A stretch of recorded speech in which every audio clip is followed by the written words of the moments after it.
Welcome. I'm David Hamstra, and we're here to talk about why we keep some Old Testament laws and not others.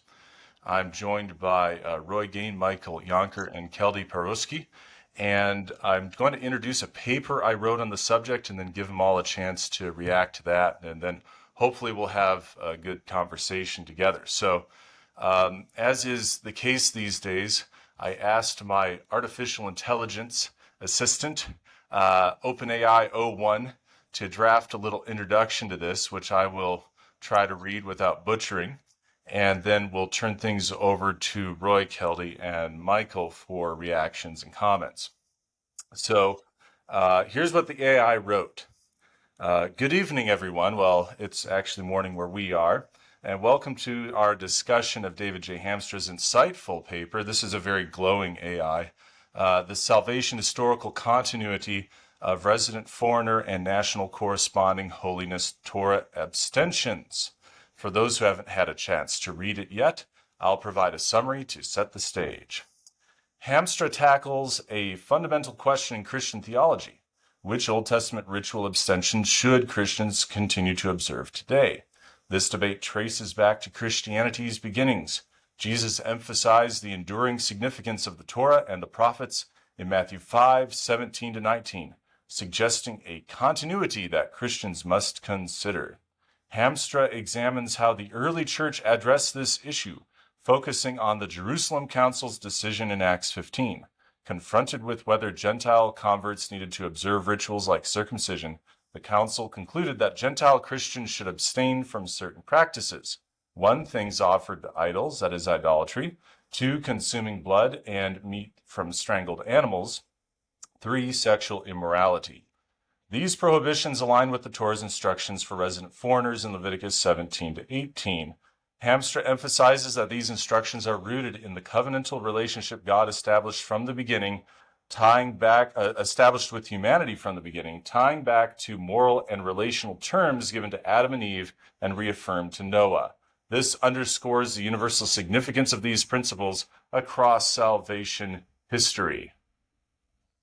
These practices, he further explores national corresponding holiness rituals, practices that set Israel apart as a holy nation, reflecting God's holiness as highlighted in 1 Peter 1:15-16.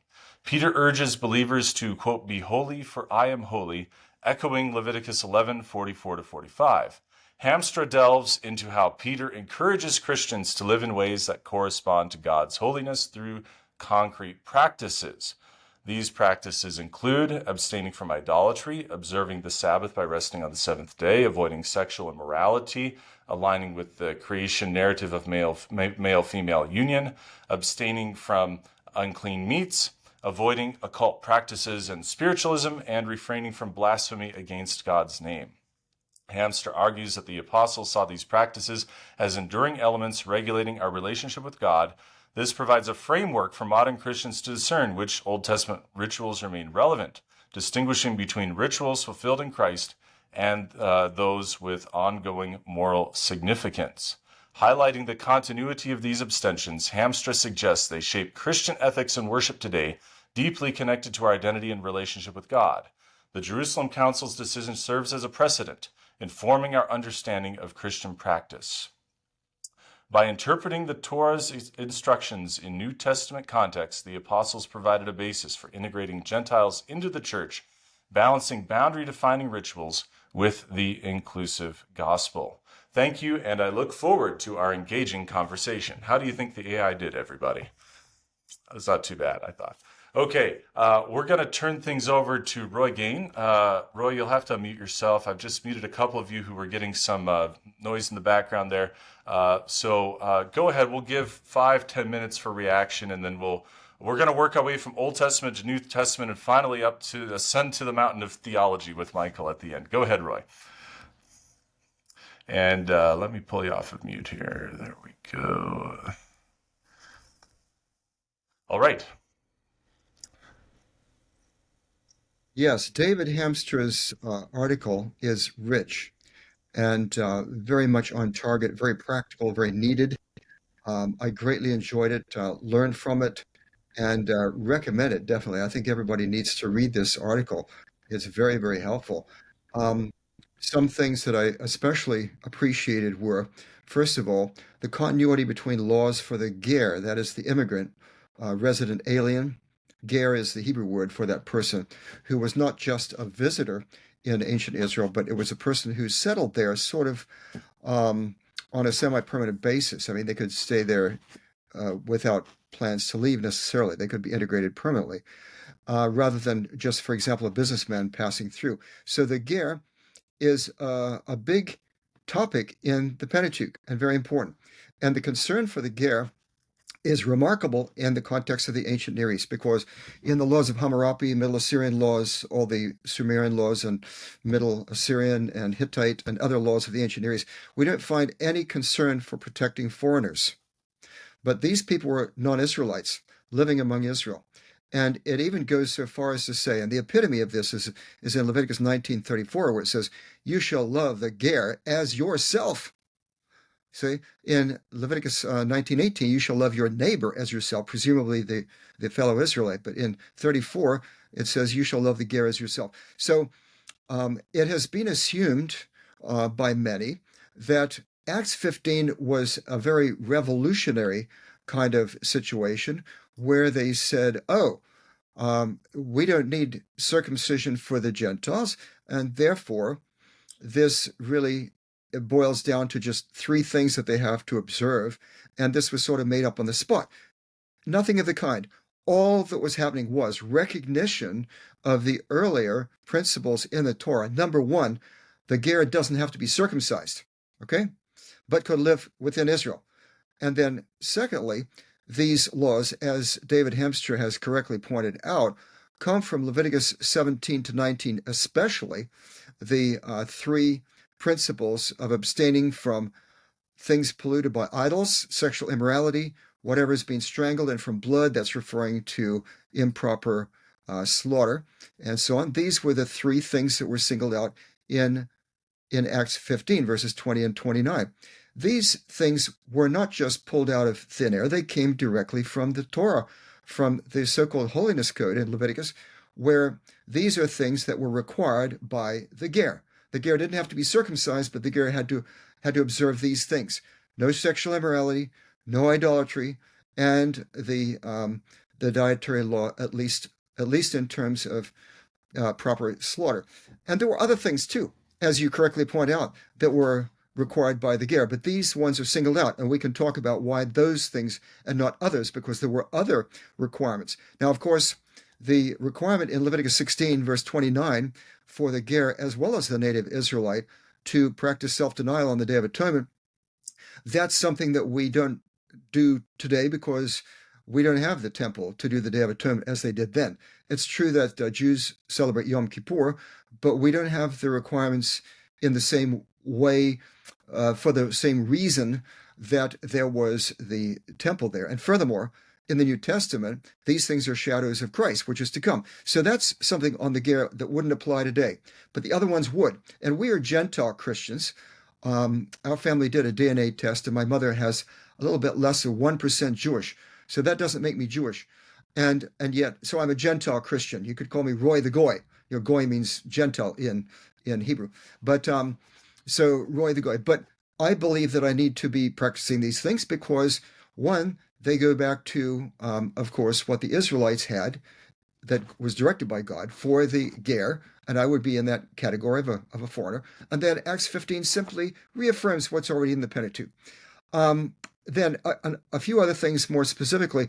You discuss, David Hemstra discusses the continuity of national holiness, which is another thing that Christians need to realize. And that's a very important verse, 1 Peter 2, verse 9. But you are a chosen people, a royal priesthood, a holy nation, God's own people, in order that you may proclaim the excellencies of him who called you out of darkness into his marvelous light. And this is citing from Exodus 19, where God applies that to the ancient Israelites. You're a holy people, a kingdom of priests and a holy nation. And this applies now to God's people. So we're to be holy as he is holy. And these include the requirements regarding clean and unclean, that is, fit and unfit to eat animals for meat in Leviticus chapter 11, 44 and 45. It's based upon emulating God's holiness. And that's repeated in chapter 19, verse 2 of Leviticus, which then includes a whole lot of different ways to emulate God's holiness and character regarding relationships between humans and God and between humans and other humans and all those things, and culminating in the middle of the chapter with what some scholars, including Mary Douglas and Moshe Klein and others, have regarded as the center of the Torah. Not only the center of Leviticus 19, but that being the center of Leviticus theologically, and that being the center of the whole Pentateuch, and that is love your neighbor as yourself, which is cited out by Jesus and by Paul as the quintessential basic principle of Christian life. So these are very important things in terms of the overall principles.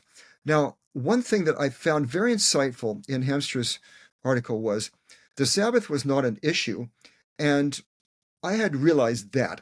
But Hamstra pointed out that in Acts 15, it is mentioned that in verse 21, for in every city for generations past, Moses has had those who proclaim him, for he is being read aloud every Sabbath in the synagogues. So Sabbath was clearly in view in this discussion in Acts 15, and yet it is not up for dispute. And it's implying that the Gentiles already have instructions on the Sabbath, and that the Sabbath is for Gentiles, following, of course, Jesus' example. So that was very insightful. Another thing that is very important is principles that are found for ongoing observance by Gentiles continue from Eden. And some of those basic principles were affirmed for Noah long before there was Israel. And the basic principles in Eden, as I've discussed in my book, Old Testament Law for Christians, these include the basic principles behind the Ten Commandments. So we have, for example, Sabbath, which is in terms of our relationship with God, which implies you shall have no other God before me, no images, not taking God's name in vain, and of course the Sabbath. And then we have principles of life. We have marriage, and the fact that marriage produces new life, and so principles protecting life. You shall not murder, you shall not commit adultery, those kind of things. Honor your father and your mother. But then also the eighth commandment about respecting another person's property, not stealing, would go back to the third creation institution of work, labor, whereby you should gain the results of your labor. So those three creation institutions of marriage, Sabbath, and labor then encapsulate the basics of all subsequent law. These were institutions God set up, didn't formulate them as laws per se, but they were just simply the way things were to be done. Now, here's some questions and issues that I have from reading Hamstra's article. These are not disagreements per se, but some of these are queries. Acts 15:28 says that we should not impose upon them, okay, for it has seemed good to the Holy Spirit and to us to impose on you, that is the Gentiles, no further burden than these essentials, that you abstain from what's being sacrificed to idols, and from blood, from what's strangled, from sexual immorality. If you keep yourself from these, you will do well. Farewell. Now, when it says to impose on you no further burden than these essentials, what does that mean? Does that mean that's all they have to do? And I'm not getting that idea from Hamstra's article. I'm getting that there were other things as well that were not included there, which are in the holiness code of Leviticus, and that are implied by the national holiness that is alluded to by 1 Peter, and so on. And so why these specifically? Are these just examples, or are they in the category that was under dispute, which is the category that also includes circumcision? That's a bit challenging because these three are really moral requirements. Of course, idolatry, adultery are part of the Ten Commandments, but then not eating meat from which the blood has not been drained at the time of slaughter, that is improper sacrifice, is not in the Ten Commandments, but it is based upon respect for life, which is behind the Sixth Commandment. Circumcision, how does that relate to the Ten Commandments? Or is this because these are just among the things in dispute? In other words, there was a certain category of observance, which in Jewish language today, rabbinic law would call this halakha, the things that you do in your walk, okay, the walk of the life. And these are things that were in dispute. And so these are things among those things in dispute, but Sabbath and other things were not in dispute. So how do we resolve that question exactly of why just these three things here? I'm not going to try to resolve that. We can discuss that subsequently. A few other things. Acts 15 made circumcision optional because it said to lay only these requirements on Gentiles. And of course, it was referring to the laws of the Pentateuch, where holiness was, or rather not holiness, but circumcision was optional for the Gentiles. This was extremely important, of course, at this point in Christianity, because it opened up the gospel to all believers. They didn't have to become Jews first before becoming Christians. And that just blew open the evangelism to the Gentiles. So that what we have in spiritual Israel is like we had in ancient Israel, a community made up of people following God, which includes descendants, yes, of Abraham and Isaac and Jacob and so on, and also many other people from other nations who belong to the same community and now on the same level. We could discuss the definition of ritual as religious performance. I have not included the Sabbath in the definition of ritual. I've defined ritual more narrowly as particular activities that interact with things that are ordinarily inaccessible to the material domain. So this would include sacrifice, purification rituals, and things like that.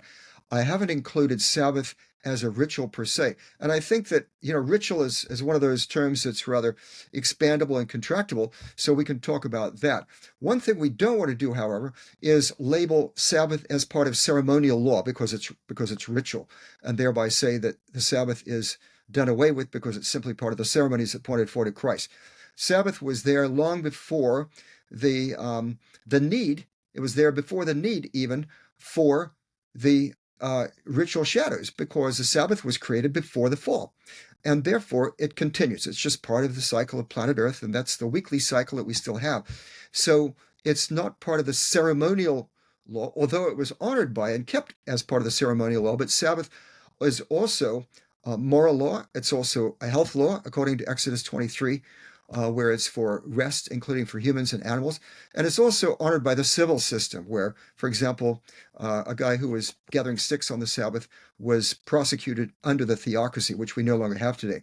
On the Sabbath, I think we should look at not only the writings of Paul and the other apostles and so on, but also the example of Jesus. Jesus took great risks.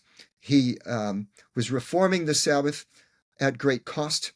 It doesn't make sense to tear something down if you're right after you have remodeled it. Why would Jesus be remodeling the Sabbath and then just tear it down and say, okay, we're not going to do Sabbath anymore? That doesn't make sense. And of course, in Acts 15, we've already said that the apostles referred to the Sabbath. Everyone knows on the Sabbath in the synagogues, all this teaching, they were not tearing down the Sabbath. Just a couple other points. Karet. The karet is the penalty of cutting off that appears in the Pentateuch for certain violations of various kinds of laws. It was, as shown by Donald Wald in his PhD dissertation, University of California, Berkeley, 1978, the biblical penalty of karet. Donald J. Wald pointed out that this is not death or banishment. What it is a person losing out on their afterlife, which could be from losing their line of descendants through which they were viewed as kind of living on. Now, Leviticus 16:29, there was a bit of discussion there in Hamstra's paper about whether this required, whether the ger was required to do self-denial on the Day of Atonement, and whether or not that was a circumcised ger. The answer is that in Leviticus 16:29, yes, the ger, the immigrant, the non-Israelite, was required to practice self-denial on the Day of Atonement, which would have been a way of pledging allegiance to the deity of the land. And it doesn't say that he had to be circumcised there. On Colossians 2:16, and that is, don't let anyone judge you in terms of feasts, new moons, and Sabbaths, you cited two views on that. One of them was a view that has been current in Adventism from early days, that the Sabbaths there are only ceremonial Sabbaths. That is incorrect for two reasons. One is that the ceremonial Sabbaths were part of the festivals. So they were already included when you mentioned the festivals, new moons and Sabbaths. And the other thing is that festivals, new moons, and Sabbaths is citing, referring to in chiastic order, the order in Numbers chapter 28 and 29, the liturgical calendar in which you have Sabbaths, new moons, and yearly festivals. And these are weekly Sabbaths, but they are ritual observances that are done on the weekly Sabbaths, not referring to Sabbath rest. So it's not a matter of the Sabbath rest is done away with, but it's eating and drinking, which is ritual eating and drinking on the weekly Sabbath. So in that, you're right in citing Jonatas Ferreira, who's got the right picture on that, building on the work of others, including myself and Paul Gane. On the center of the Torah, I mentioned Mary Douglas, Moshe Klein, and others have seen Leviticus 19 as the center. William Shea found a chiasm with his Day of Atonement at the center. Wilfried Varning, in his literary artistry in Leviticus, his book, found that the central divine speech of the Pentateuch is Leviticus 16. However, it's kind of like these are twin peaks. There's different ways of looking at it, and it doesn't mean that we should ignore one at the expense of the other and say we have only the one center. From different perspectives, these could be two different centers: Leviticus 16, Day of Atonement, and Leviticus 19. The need for abstention. Yes, I loved your footnote on this, David Hamstra. The need for abstention of eating blood as a test of fellowship for Gentile Christians. I've discussed that in my Old Testament Law for Christians, pages 350 to 52. That's this book here. And Seventh-day Adventists have overlooked this. We talk about not eating unclean meats, but Ella White in Testimonies, Volume 2, as you cited, refers to not eating fat or blood as something binding for Christians today. And certainly in Acts 15, you're not a Christian as a Gentile if you are violating that prescription. So it really should be a test of fellowship. That's simply something that we have missed. It's not the only thing. There's other things, including abstinence from sex during menstruation, which is a moral law as well, in Leviticus 18 and 20. And these are things that need to be brought to the attention of Christians. They have not been. They're overlooked. But I appreciated you raising that very much. So in summary, I would say this is a very productive and very stimulating article. I appreciate it a great deal, and I think many others should read it as well. Thank you, David Hamstra. Thank you, Roy Gane. And you stole my thunder. I was going to hold up a copy. I was going to say you literally wrote the book on this subject, and you're a professor of Old Testament and Ancient Near Eastern languages, I believe, at Yeah, Theological Seminary at Andrews University, Adventist Theological Seminary. I call it Hebrew Bible, but the Old Testament is what most people know it by. Hebrew Bible and ancient Near Eastern languages. Fair enough. We'll not get into that debate today. No, it doesn't matter. But it is an interesting one to have. I want to introduce Keldie. Keldie is completing a PhD in New Testament Studies with Asbury Theological Seminary. She is currently an assistant director at the Biblical Research Institute of the General Conference of Seventh-day Adventists, and you're sitting there in your cubicle in Maryland.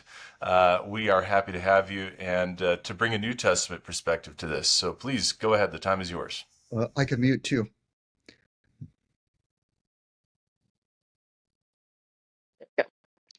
Hi, so thank you so much for having me, and thanks for, letting me read your article, join the discussion. It's a great article. There's so much there that we can draw from and different things to talk about and discuss and reflect on and everything. So it's kind of hard to choose just a few talking points. But I actually want to draw on something that Roy mentioned about the ger in the Old Testament, but from a New Testament perspective. And namely, that's the category of the God-fearers in the New Testament, which I think is, sometimes we forget about the God-fearers in this whole conversation, but they're actually very similar to what would be considered the ger in the Old Testament. So the God-fearers would be Gentiles who were connected to synagogues, you know, worshiping and frequenting synagogues, usually on the Sabbath, most likely following several Torah practices as well. The only distinction is that they were not full proselytes, meaning they had not gone all the way to converting to Judaism, undergoing circumcision and all of that. But in terms of their worship and their probably a lot of their practices, they were very, very similar to these Ger in the Old Testament who were living among Israel and keeping a lot of the laws and everything like that. So it's interesting because Paul often starts, whenever he goes to a new place, he starts his missionary work in synagogues. And this doesn't mean only that he's working with Jews, he's also working with Gentiles who are already connected to synagogues. So again, these are presumably God-fearers who are already worshiping God, who are presumably already practicing several of the rituals. Which demonstrates a further precedent for Gentiles or non-Jews keeping Torah practices as part of their worship of God. So, so when we get to, Acts 15, it isn't just an Old Testament precedent. This is probably already an ongoing practice in New Testament times as well. I think the bigger discussion that leads to the Jerusalem Council and everything is when Paul starts expanding the mission work to full-on Gentiles who were pagans, were not already connected to synagogues.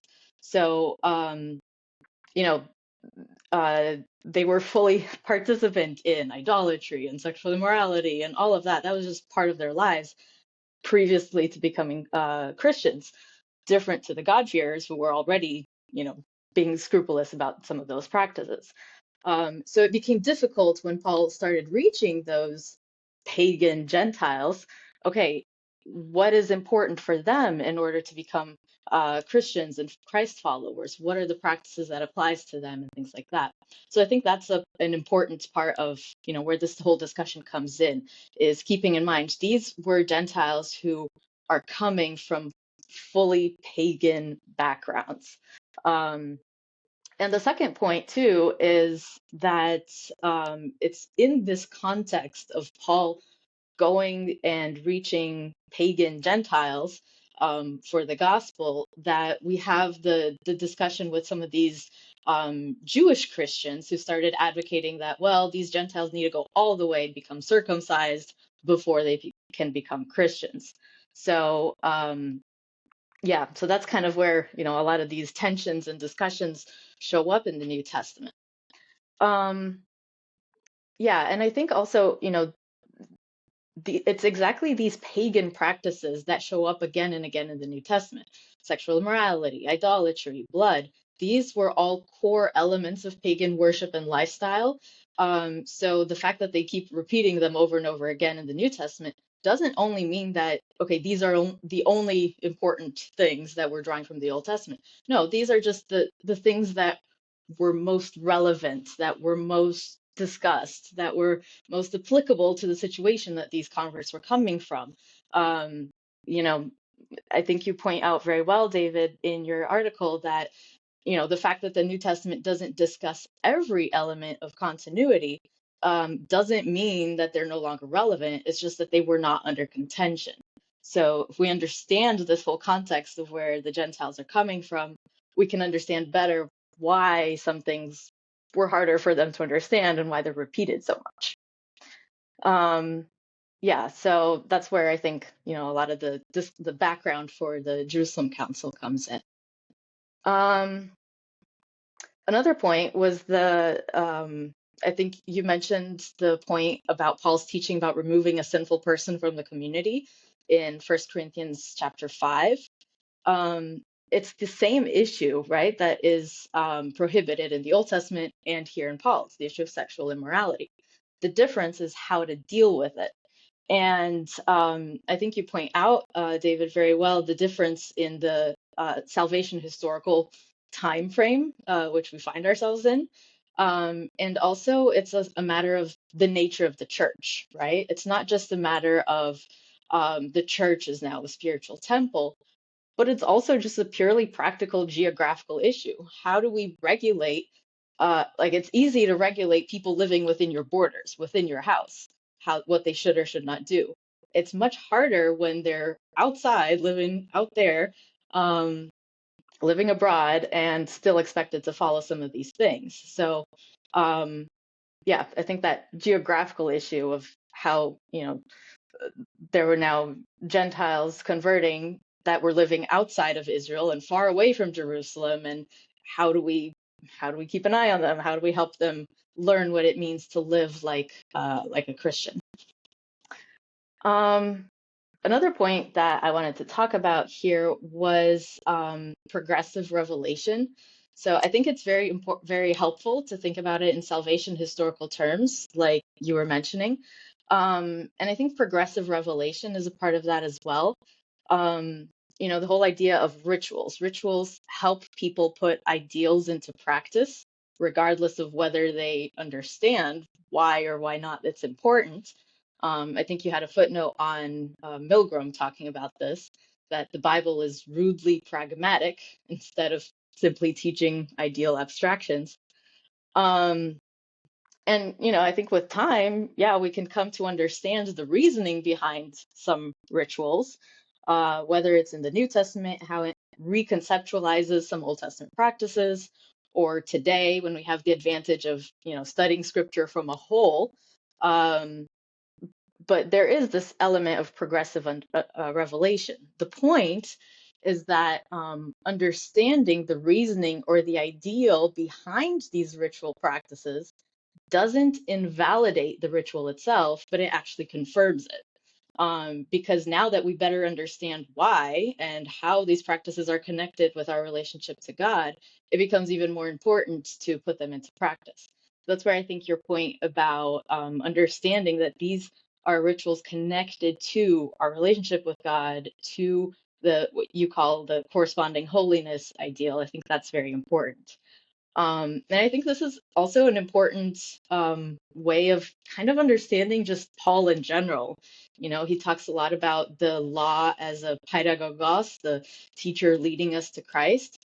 It's just a very simple analogy if you think about it in terms of a child who has to be told, don't do this, don't do that. They don't understand why. They're just being told to do this. But as they grow older, they understand why, and they start doing that themselves without being told to, right?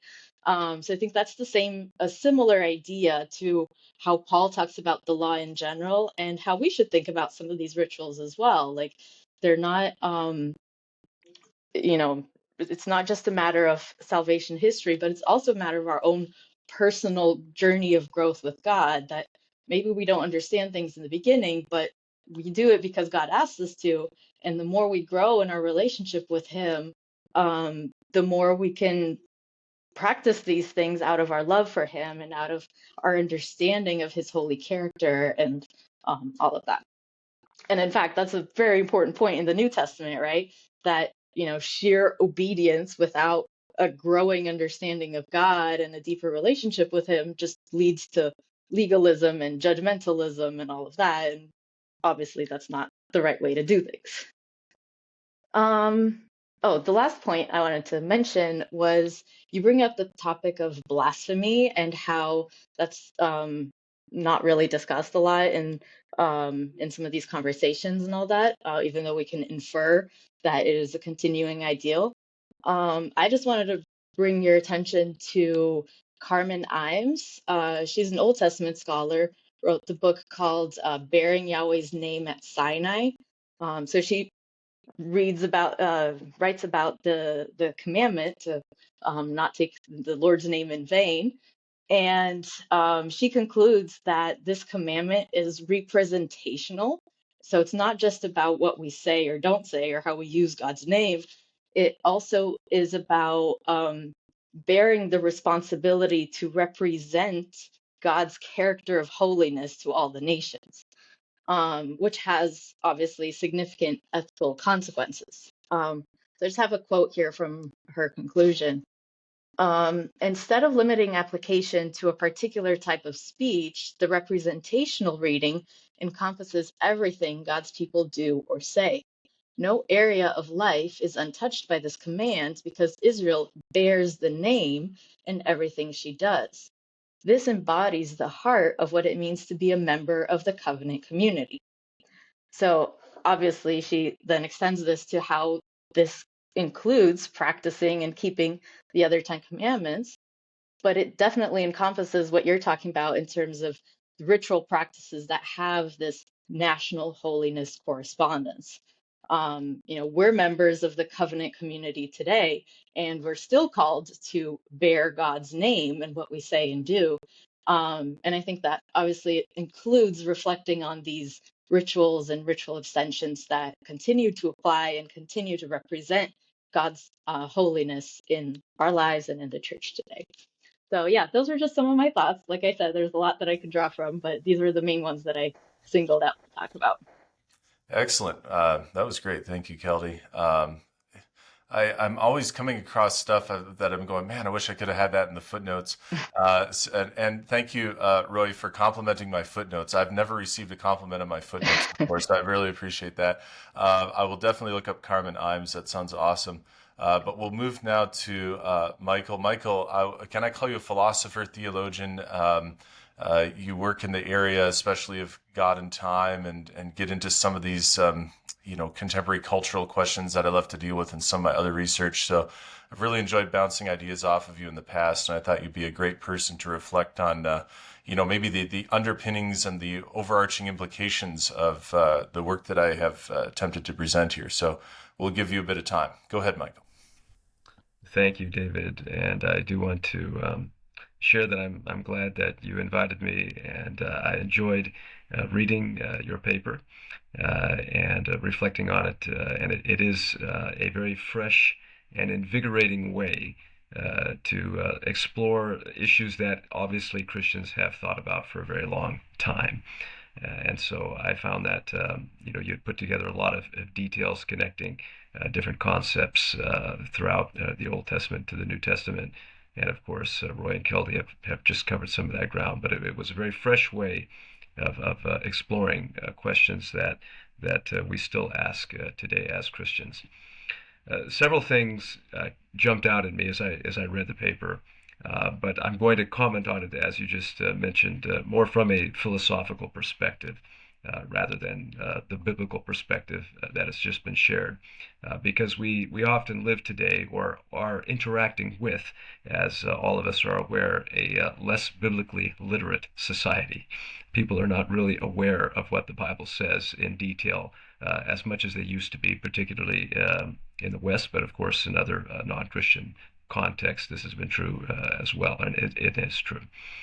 So I want to highlight the fact that it's very important when we're reading the Bible and trying to understand, and I will shift language a little bit. Roy pointed this out, that sometimes the word ritual can be ambiguous. It can expand and shrink according to the context that you're working with. So I will shift for my purposes to what we would call principles, or natural principles. In fact, I'll invoke natural law theory as well, and ceremonies, because I think this is another way to think about it from outside the biblical text. In other words, what is the Bible trying to tell us if you were trying to translate it into a totally different sphere? And in philosophy, we might call that social ethics and natural law. What does reality tell us as we study nature and as we study human interactions and societal patterns of behavior that seem to work best? So I was very impressed that you have found a way to kind of interlink the issues of what it means to be a believer we'd call them personal and social ethics,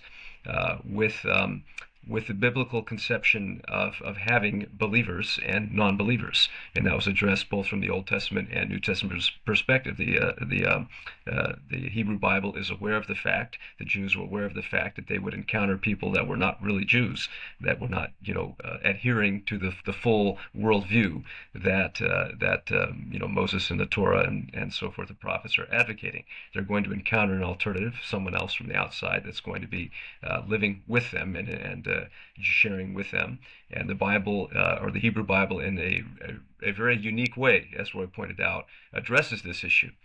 Whereas other religions often don't. They don't handle this issue very well, and yet your article points out that the Bible is very much aware of this issue, and as Keldie mentioned, the New Testament is also aware of this and builds on this, the fact that you're going to have God-fearing people, and then you're going to have the so-called outright pagans that do not believe in it. And so when we're reading all this, of course, you have national issues. We could get into religious liberty kinds of discussions. We could get into societal ethics and how we should handle these issues living in our modern world.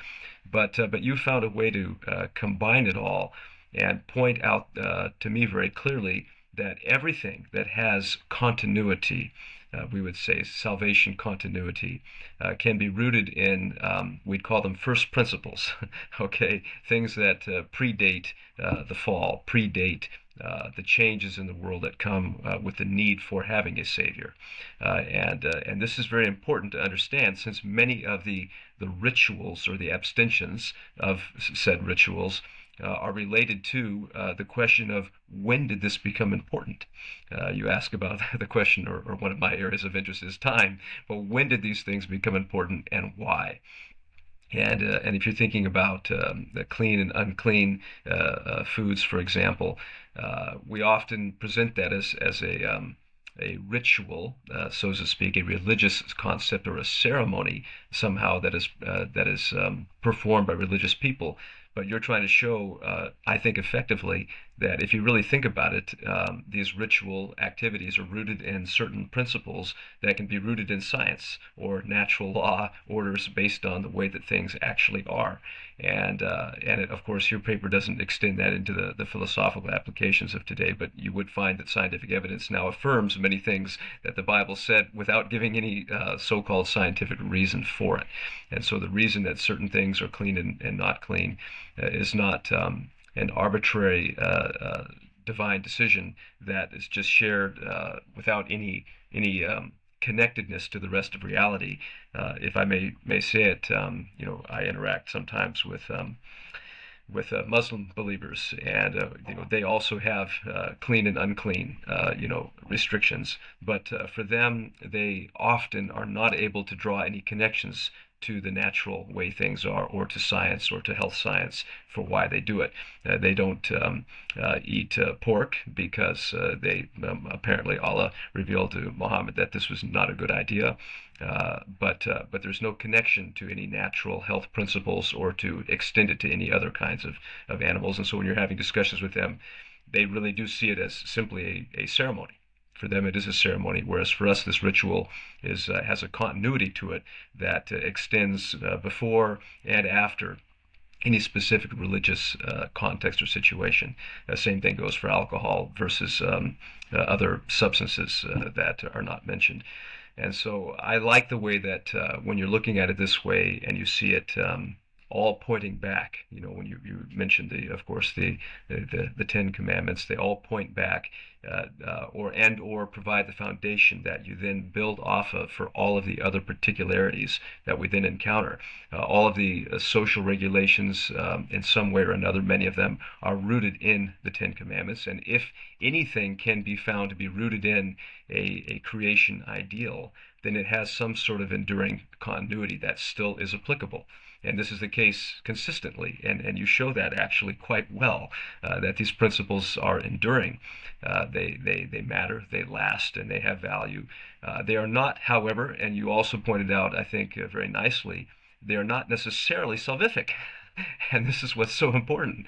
Just because something has enduring value or is still true doesn't necessarily mean that it is actually a restriction on whether or not someone can experience salvation, which shows that these principles may be, again, always true, but God is aware of the fact that ignorance exists and is working on people through another approach, a spiritual approach that can bypass or skirt around the salvific, litmus test that we might have or think we have when we're working with people. And I think that's actually very helpful.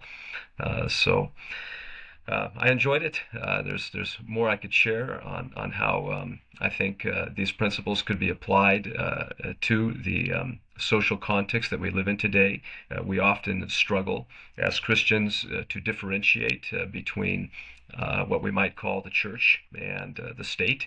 I don't want to get too far afield on this issue, but I'm just pointing out I think that your approach could be built on to expand into that arena as well, to show how certain things can be appropriate to apply that are not necessarily religious but have enduring truth to them because they're rooted in the way that things really are. And here's the appeal to some natural law theory for various social ethical principles, even as we might want to, just as there were some limitations on what the expectations were for resident aliens and or pagans and so forth, how we have to relate to them. There are going to be some things that are not necessarily enforced.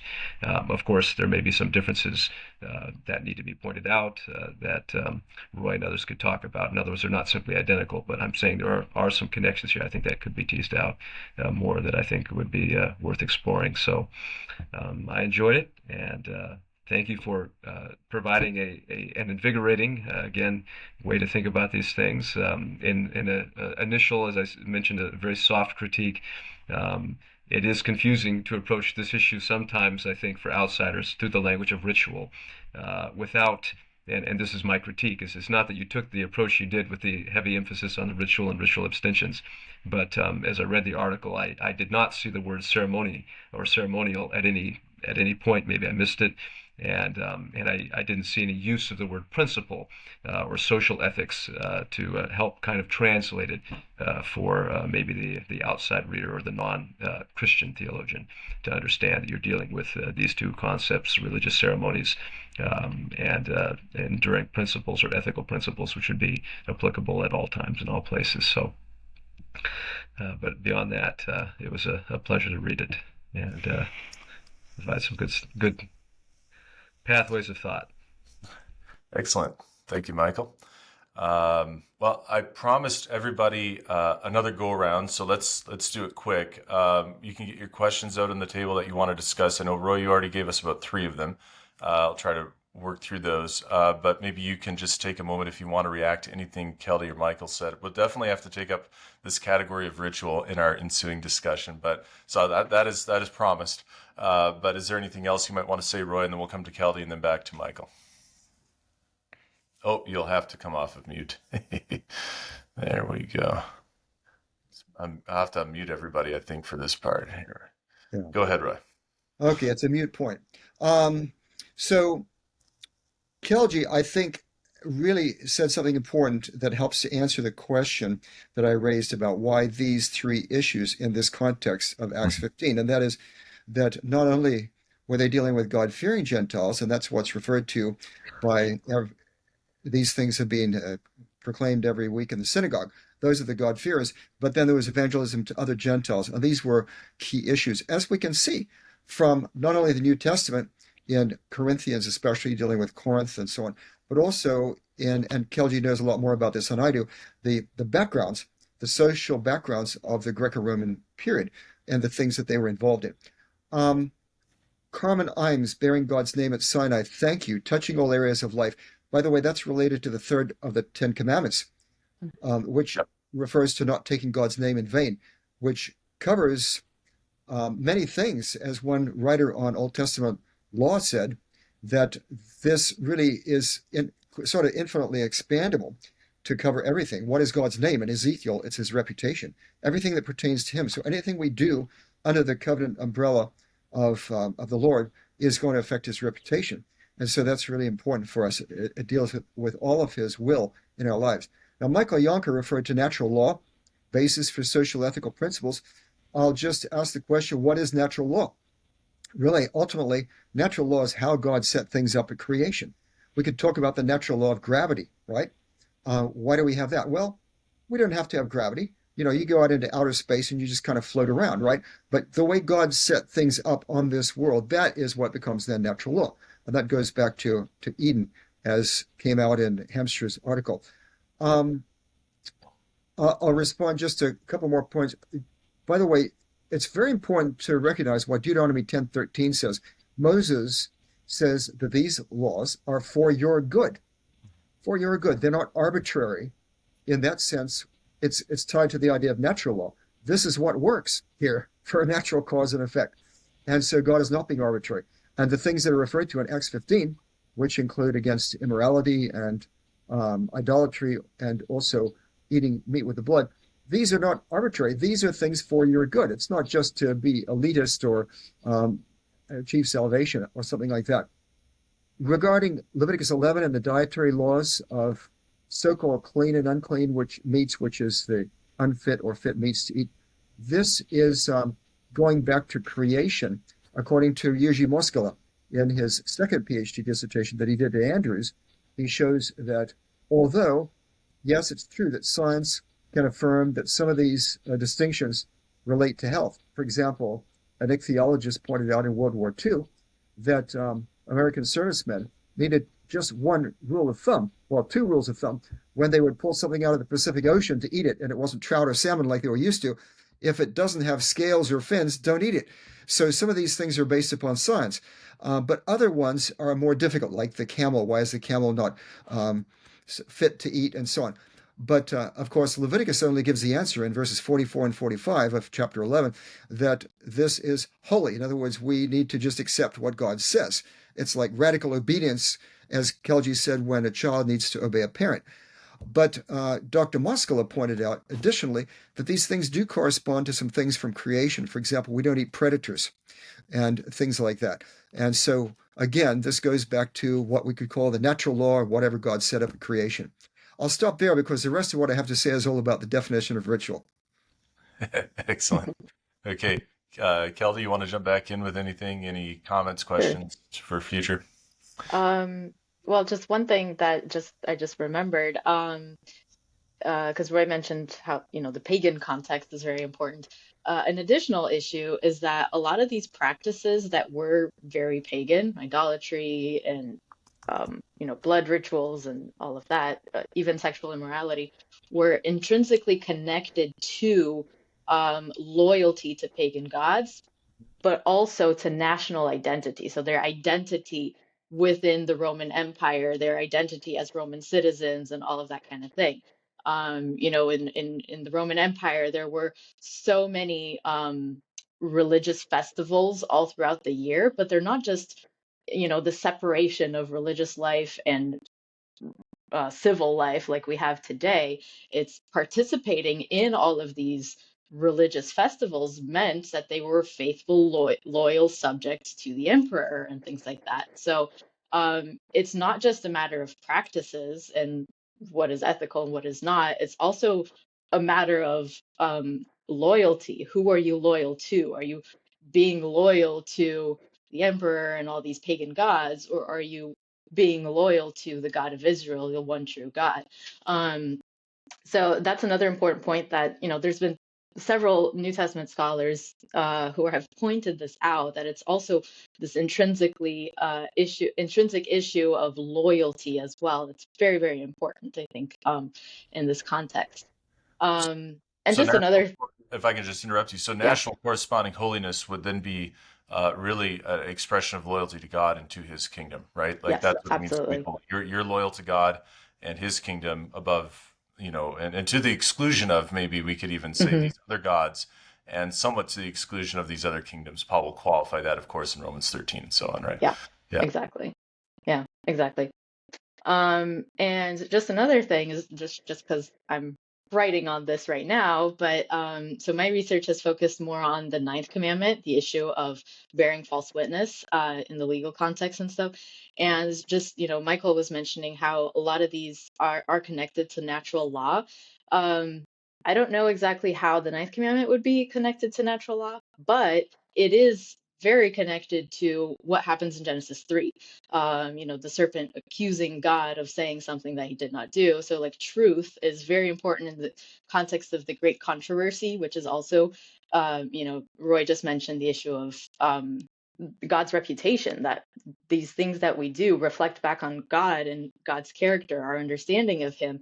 And that is very much so the case with the ninth commandment as well, where, incorporating truth in the community and before the nations, like reflects the God of truth that we worship and that we follow.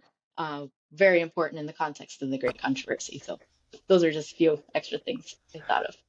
So I'm going to take the moderator's privilege again and just say, if anybody, I don't know if you had a chance to follow up on the work of Drew Johnson, who's sort of informed a lot of what I was doing with ritual here, but he's sort of drawing on the work of Michael Polanyi, who sort of showed how when it comes to, he's a philosopher of science, right? And he's saying when a scientist is learning how to be a scientist, they don't understand what they're doing at first, right? They have to be instructed through these rituals to attune their awareness to certain things. And then now you can see, oh, okay, here's what I'm seeing on this slide or whatever it is you're studying, right?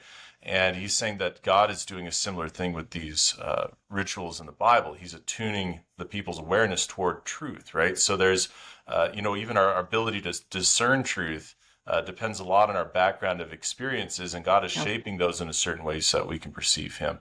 I just had to throw that in there. Thank you, Keldie. Michael, we'll come back to you real quick, and then we'll probably have to jump right into talking about ritual now that I've really gone there. Thanks, David. When I'm reading this again, I'm thinking of a question that I don't think we often ask, and that is, if we lived in a perfect world, what in the Bible would we still do? What would we still practice, and why? Okay, let's take sin out of the equation, and what would still be applicable? And if you think about it that way, of course, different people coming from a non-Christian background will give different answers, but we can tie it into this search for truth. And that is why I do think that is a very important point to make that Keldie and Roy just made, and you yourself. Are we seeking the truth? And if we're seeking the truth about matters and the way things really work, and the way we want things to really work, then you'll find that we can find principles. We should be seeking first principles, and some of them may be able to be discoverable through nature itself. Of course, the Bible testifies that there is such a thing as nature and what it reveals. At the same time, of course, if you are reading the Bible, there are certain things that we will only learn through Scripture. And many of those principles are part of the commandments too, and do affect with the way we might live. But nevertheless, I want to share and keep in our minds that question of what would we do if it were still a sinless world, a perfect world. That would automatically eliminate many of the kinds of I want to call them ceremonies here rather than rituals that people get a little bit tripped up over, I think, and would separate out a lot of the core correct rituals and or ritual abstentions that could be discarded. And when you eliminate those ceremonial rituals, to be explicit, you'll find that what is left over is still and always does matter. And we can learn from that and try and explain that to people through a variety of methods, of which your article is a very provocative biblical approach.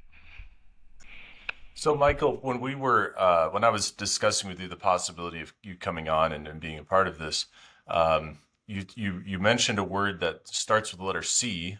We will not call it that C word, but for some people it sort of is cultic, right?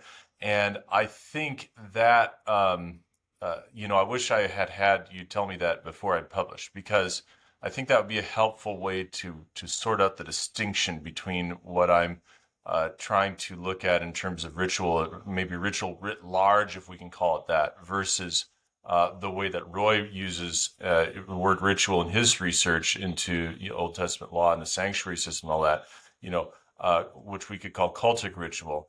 Again, maybe not the word with the best PR. Maybe ritual doesn't have the best PR, but for my part, I want to rehabilitate that word ritual because I think it is part of what it means to have, if I can call it this, a holistic anthropology, meaning that we view the human being as, we're not just our minds, we're not just our bodies, we're both, and we are more than the sum of that, when they come together, right?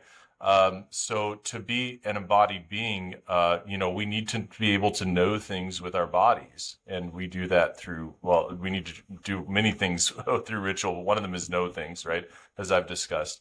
And So yeah, I want to rehabilitate the word ritual. Maybe I'm being provocative that way and say no. A lot of what we're doing falls into this category, and it shapes our awareness of and engagement with the world. It shapes our values. It shapes what we can come to understand of reality. Right, all these sorts of things. And I want to say that that's something that we're all doing whether we know it or not. Right, we're all doing this ritual writ large in this way, but. Then I also want to say that there's times when we go with an intent to focus ritual on our relationship with God, right? And we can do that through performances, things we do. We can do that through abstentions, boundaries that are on our relationship with God. And this is in the realm. And when we do these performances, I want to say that is cultic ritual, right? You have to have certain abstentions in place to participate in cultic ritual, right? Because you can check yourself out of that relationship if you violate those boundaries. But you also, the cultic ritual, I think, is a part where we're seeing a lot of discontinuity in the Bible, and these abstentions is where we're seeing continuity. That's what I'm trying to argue. So I want to turn it back to Roy, to see what he thinks of that, because I really value his opinion. And let him push back on me. It's time we had a disagreement here, folks. It's going to get boring if we don't. Well, I don't know that it's going to be a disagreement per se. It's a matter of perspective. When you look at literature on ritual theory, as I've had to do, you find that if you have 10 scholars, you have 20 opinions of what ritual is. I mean, I'm being hyperbolic there, but there are just so many definitions of ritual that it's very expandable. Now, Catherine Bell, of course, ritual theorist, has done a lot of work on this and others, and I've cited a number of ritual theorists at the beginning of my book called what? Cult and character. Cult and character. Now, see, that term cult can be used pejoratively. Some people call the Adventist Church a cult wrongly because, the very fact that the Adventist Church has a liberal wing proves it's not a cult. According to one of the teachers at Trinity Evangelical Divinity School, a teacher of Joanne Davidson, and he recognized this. If you have a movement that has a liberal, we're too free. We're not a cult. We're not under any one person.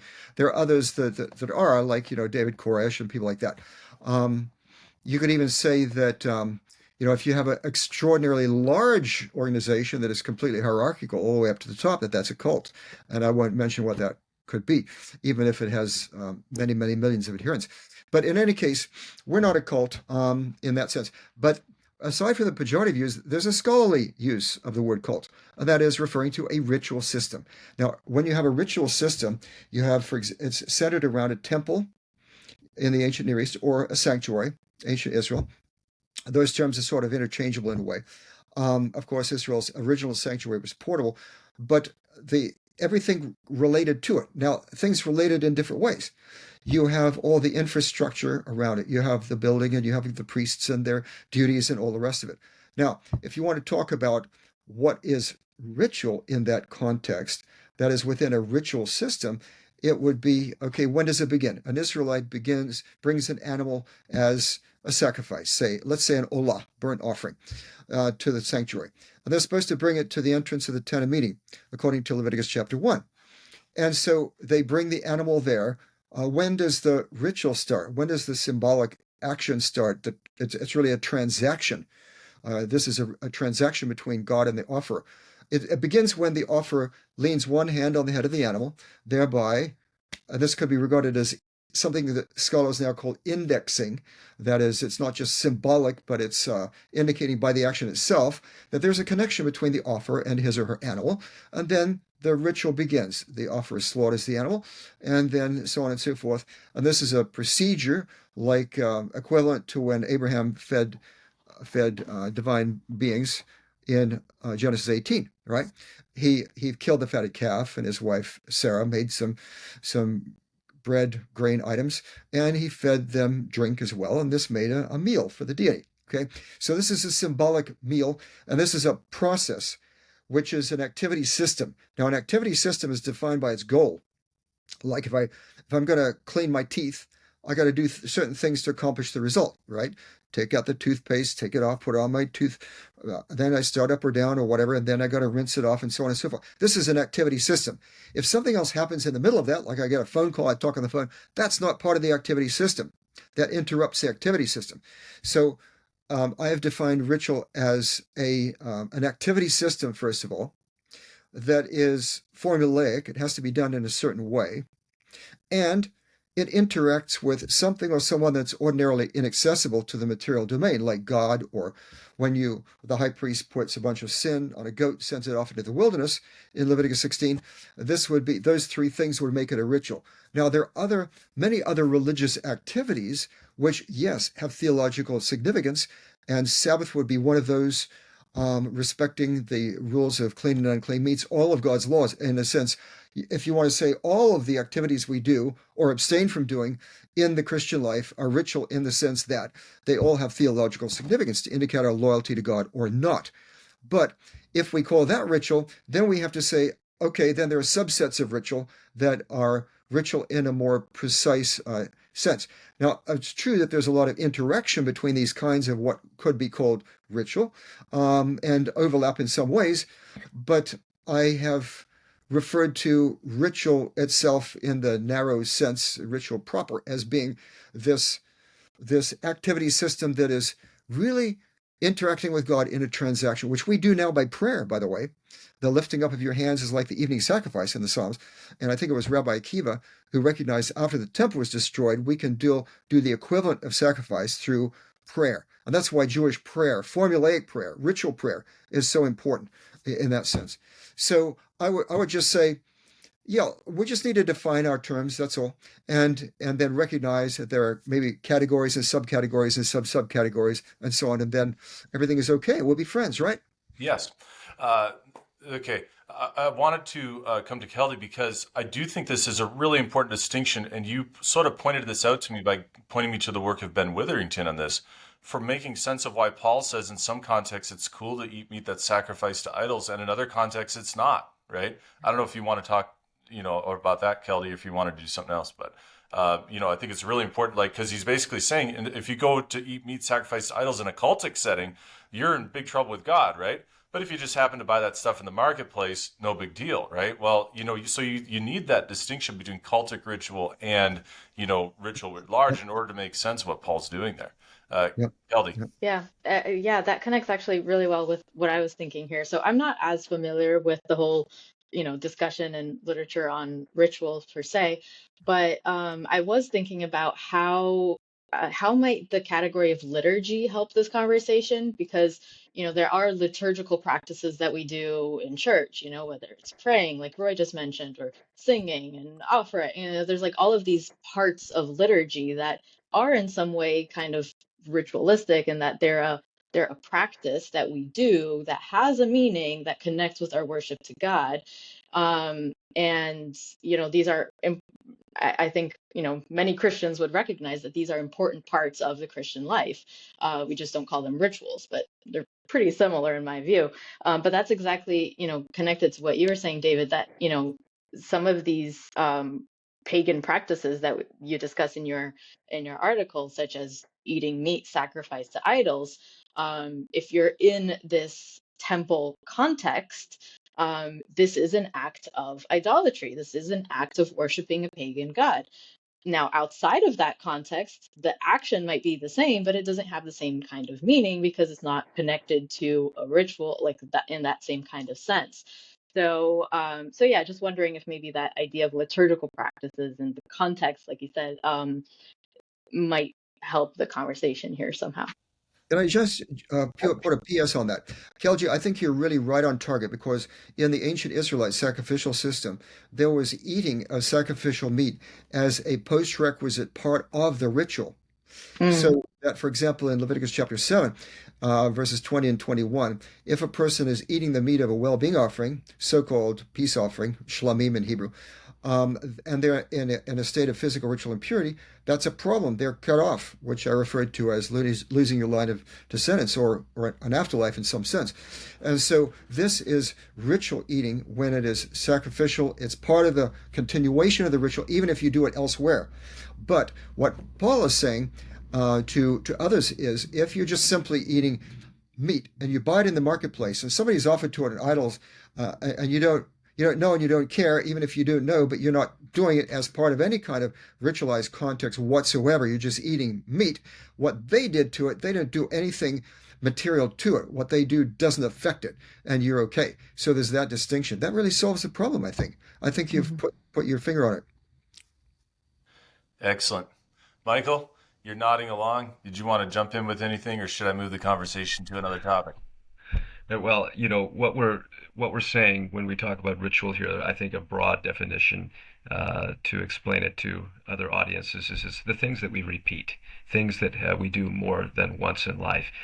There are, and this it can be separated from a ceremony. There might be some things we do only once that have enduring significance. Was the death of Christ on the cross a ritual, or was it a once for all? I'll use the word ceremony here to signify its one-timeness. Just like you may get married once, even though the marriage continues. Okay, the wedding is once, the marriage continues. But rituals, understood here, it's the things that were often repeated. They have continuing relevance. And if you explain it that way, I think you can connect through to, again, what I'm referring to or thinking about as the secular audience or the de-Christianized or de-biblicized audience, that these are activities that we repeat. Whether or not we want to, we will be eating. Whether or not we want to, we will be buying and selling properties and therefore be tempted with stealing or the various other things that we're addressing in this context. Yeah, so Drew Johnson really helped me with this one, the tension between that which is repeated and that which can never be repeated, right? Um, Creation, for example, right? We couldn't be there when God set everything up, right? By definition, you can't be there for your own creation. You're post facto of that event, right? So then how do you know what went on, right? What experiential background can you draw on to attain that sort of knowledge? And what Drew Johnson points out is that when God does something unrepeatable, he embodies that in a ritual that we can do to give ourselves a regular reminder of this unrepeatable thing that happened, right? So, these ritual abstentions, right? They're connecting to meanings of creation, right? To attune our awareness to you have a creator, you have a beginning, right? He structured the world in a certain way that you align yourself toward. And for those of you who know me, another one of my scholarly preoccupations is the work of the philosopher Charles Taylor. And he's recently come out with a new book arguing that there's a category that encompasses both objective and subjective knowledge. And I think ritual may come into this, right? Because as he's pointing out, we're never simply describing the world, we're always interpreting it. But we never get to make whatever interpretation we want. We always have to hold it with reference to something. And I see rituals as being very much like this, right? Yeah, there's a framework that you have to operate in, but how you're doing that, you're also interpreting it and giving it new meanings as you go along. So this involves both our need to have boundaries and a structure to our reality, but also our need to interpret and create and develop something new. Both can be going on at the same time when we're thinking of ritual writ large here. I hope that helps. So let me move to another topic that I wanted to raise. And I don't know if you found my footnote on this, anybody, but again, going back to Drew, I think he did a great work on biblical philosophy and pointed out that the way the Bible interacts with knowledge has to do with creating, instead of trying to create a list of unassailable points, that exist in some timeless space, and if you can line them all up, then you have knowledge. It tries to create a panoply of temporal historical examples that you can then draw on to fill out the rest of the picture. And the technical word for this uses is Listenwissenschaft, where you populate a list with representative examples, and then the reader creatively gets to bring in and say, okay, what else belongs on this list, right? And I think that's what I'm and reflecting on my work, I think I had stumbled into this methodology before I knew what it was called. And that's what I'm doing in this whole article, is saying, okay, we've got these lists. What else belongs on the list? And I think understanding what Keldie brought out the background that the people who were reading these letters in the New Testament would have had in the Old Testament, having been instructed in the synagogue, they would have been able to do this. And I think our struggle is we've got so much other stuff going on in our head that we struggle with this. I just wanted to get your reactions to that idea.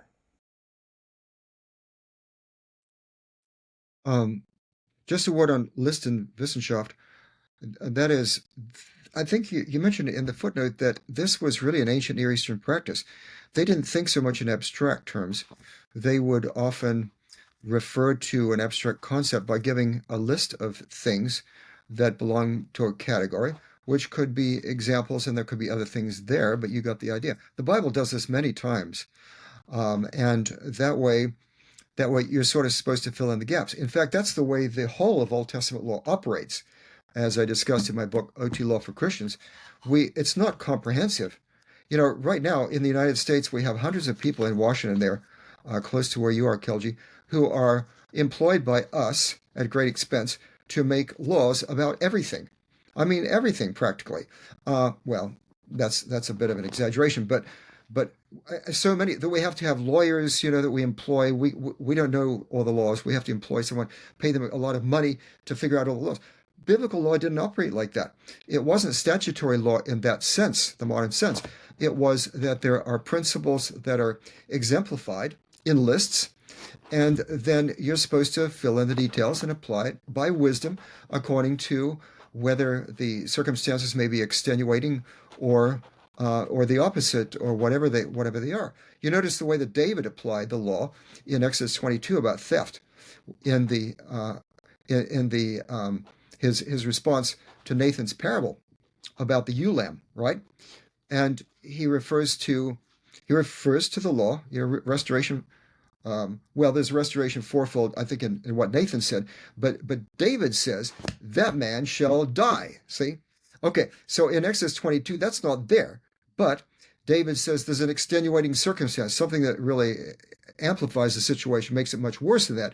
And so what the elder at the gate and all the other people who were engaged in judging their people in ancient Israel were to take those into account. Most of them were probably illiterate, but once every so often they got to hear it. Every 7 years, according to Deuteronomy, they were supposed to hear that and take all that and combine it into principles under the overarching principle of love and apply it wisely in those situations. So it's a kind of a teaching, a worldview, a whole ethos of how you relate to each other and to God. Excellent. Don't see anybody else wanting to jump in on that. So go ahead, Keldie.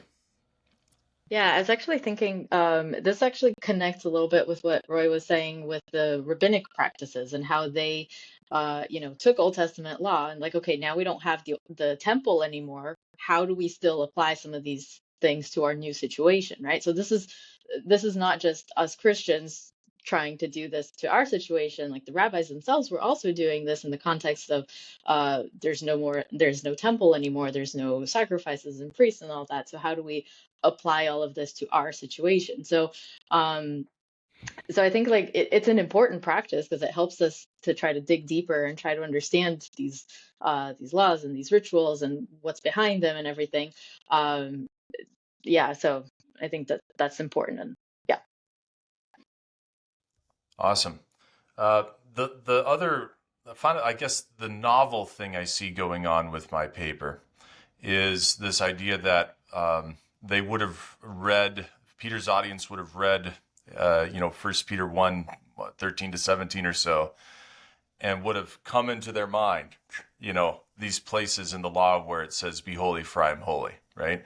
And they would have thought, oh, okay, that means we're doing this, this, and this, right? Especially in the context of already practicing what the Jerusalem Council has thought. I think that's probably what I've put in my paper that's the most novel. Everything else I think you can pretty well get from somewhere else.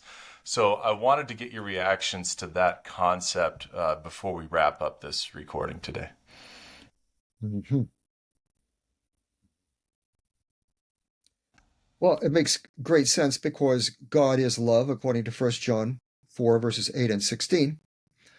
His law is based upon love. Jesus said in Matthew 22:37-40, in response to the question, which is the greatest commandment, he said, love for God, love for other people, quoting from Deuteronomy 6:5 and Leviticus 19:18, both of which are outside the Ten Commandments, but are more all-embracing of underlying principles. He says, on these hang. He could have said, it's the basis, but he says, hang all the law and the prophets, which means all of God's revealed will, not just the Ten Commandments, but all of the other laws which are related to it, have other principles based upon love. And in fact, not just laws, but also the narratives, the Proverbs, the Psalms, the prophets, everything, all of the revelation of God is based upon love, his love for us, and then our corresponding emulation of his character in loving others as he has loved us and loving him as he has loved us. So this really integrates all of Scripture.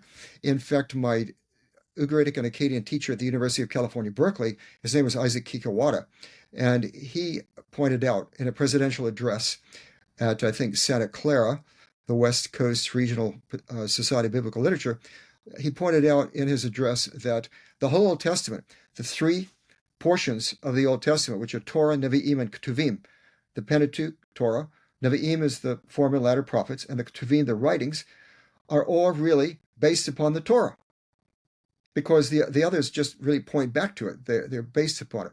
And so therefore he said that the Old Testament is Torah, Torah, Torah, which of course raised a laugh because he's a Japanese scholar. Torah, Torah, Torah was the call sign from the pilots who were attacking Pearl Harbor, that they had completely surprised the Americans. It means tiger, tiger, tiger in Japanese. But in any case, Torah, Torah, Torah is the word means instruction. It's all instruction about holiness in all these different genres to meet all our different needs and show that it applies in real life, not just in abstract. And then the New Testament is a fourth Torah, really. Excellent. Keldie, any final thoughts, reactions to what I just said, or anything you want to say before we wrap up here? Yeah, I just remembered a book. I'm not quite sure which one it is. I think the Nine Commandments, Uncovering Hidden Pattern of Crime by Friedman or David Noel Friedman. It might be that one. I might be wrong. But he points out how in the history of Israel, you see story after story of the people and the kings breaking the Ten Commandments, basically, one after the other, and how that leads to the downfall, all the way to the exile and things like that. So I think that's a negative example of what can happen if we don't embrace and incorporate these practices that reflect God's holiness, and not just that it's a matter of God will punish us. It's not the core of it. It's really, what are we as a community, a covenant community, a church community? How are we representing God? How are we incorporating these things that that will reflect His holiness, and that will, just make us a community that reflects God's love, God's holiness in how we relate to each other and how we relate to others. And so that's where I think your suggestion that the apostles are looking for these examples in the Old Testament and how trying to learn how to incorporate them into their reality. I think that's still a valid hermeneutical principle. I think you call it a possible hermeneutical principle that can continue to apply today as well. Yeah. Yeah, and I think, now speaking as a Seventh-day Adventist, we've often gone out to other Christian communities or other Christians and said, you really need to be doing all the Ten Commandments, right? The Ten Commandments, Ten Commandments, Ten Commandments, But what I realized through this research is that it's bigger than the Ten Commandments, right? It's certainly linked in every single time, but we have, I think, maybe tried to advance what we've been seeing piecemeal, right? It's like, let's see if we can get you persuaded about the importance of the Sabbath, and then we'll talk about maybe diet or some of these other things, right? But it's an interlocking system is what's actually going on. I don't know, Michael, you're the systematic theologian among us. Maybe you want to speak to that. Yeah, just briefly, this is exactly true. We often do take a piecemeal approach to things, and in part I will share that's because many people prefer to tackle one thing at a time, but that's why we never do get to a systematic conclusion to the matter, and that's why your approach, if I may say it, while it's a challenging one, and we can dialogue more as we have been about how to communicate precisely these truths to different audiences within the Christian community and without, because we do again live in a secular world today. But it is unified. There is a holistic reality here that we're trying to bring to light. And it's very helpful to emphasize that. I know we as Adventists do often use that word, holism, but it has more power to it than we might realize when we extend it into the whole of life, dealing with everything that we do. We can call it ritual. That might confuse some people, as you understand, when we're dealing with non-biblical audiences. But if we understand it as the repetitions of life, to use another R word here, how we live and what we're trying to do, we can connect it all. And the fact that the Bible presents it in a connected way is really important to emphasize. And by the way, just another footnote for you to add to any further work you do in this area, but it is nice to see that as we do move forward in time, that new newspapers and studies come out which do begin to affirm different readings of the particularly the New Testament, which agree with what you're trying to do.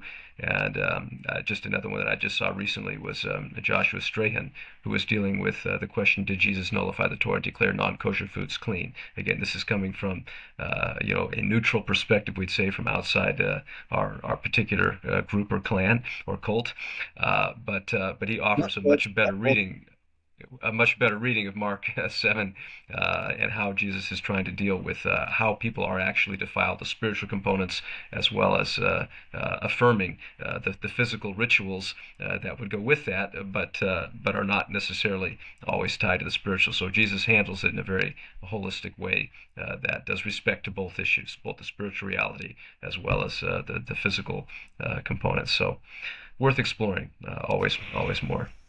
By the way, David, that's really the topic of this book, Old Testament Law for Christians, is not just the Ten Commandments, but really we can learn from all of the Old Testament Torah, which goes way beyond it, not only expanding on it, but deeper and broader concepts of what God's love is all about. It's all based upon God's love. Yeah, absolutely. I was, in fact, just reading an article in Online Comment magazine where the fellow was, building on exactly where I started my paper, Jesus' affirmation of the law and the prophets at the beginning of the Sermon on the Mount. The author is saying he's not trying to do away with this stuff. He's bringing out its fuller implications, right? So I think for us as Christians, if we take Jesus' comments there seriously, the attitude toward Old Testament law should not be one of, well, if it can clear this threshold, then I will accept it. It should rather be, if it gets beneath this threshold, then we don't actually continue to practice it, right? Like the null hypothesis, I think as Christian community, we've gotten, exactly backwards when it comes to Old Testament law, based on what Jesus says there pretty plainly, I think in Matthew 5. I didn't really advance much of an exegetical argument for that there, sort of took it for granted, but to me, it just seems rather plain. And a positive approach. All these things are for our benefit. So if we neglect them, it's to our own detriment. Absolutely. I guess we just did final thoughts, and we've been going for just about an hour and a half now. So there's always more to say, but I really appreciate the time that each of you have given to this discussion. I've been enriched by it. You've all brought Thank you. great things. Thank you. Just wave the journal here. The Journal of the Adventist Theological Society, where the article appeared in. It's also online for anybody to read. There's also a publication called Perspective Digest, where they have edited down a sort of a more user-friendly version of my argument there. And of course, you can always reach out to me on social media. I'm on Facebook, Twitter. I will never call it X, and other places, where you can find me if you want to discuss further. I will be hopefully getting a podcast started soon called What is God Good For? So you can look for that in the near future. And does anybody else have any socials or anything you're doing that you want to plug? We'll start with Roy. No, nothing particular. Okay. No. Just buy the book. Yep. It's worth it. And with Baker Academic. Yeah. But it's a book that I think is accessible to really anybody. Keldie, anything you want to plug? Anything you're doing? Not at the moment, but hopefully in the future. Yeah. Okay, amen. And Michael? Well, I am obligated to plug Jat's journal that your article appeared in, since I happen to participate in the editorial part of that. So you'll find very good work in that journal, right? Amen. Thanks Amen. for submitting the article to us. Oh, you're welcome. And yeah, I suppose anything that you told me now, you should have said earlier, right? So it could have, but no, we'll keep that tongue-in-cheek comment where it belongs. Thank you all. God bless Thank you, you. and we God hope to bless. see you soon.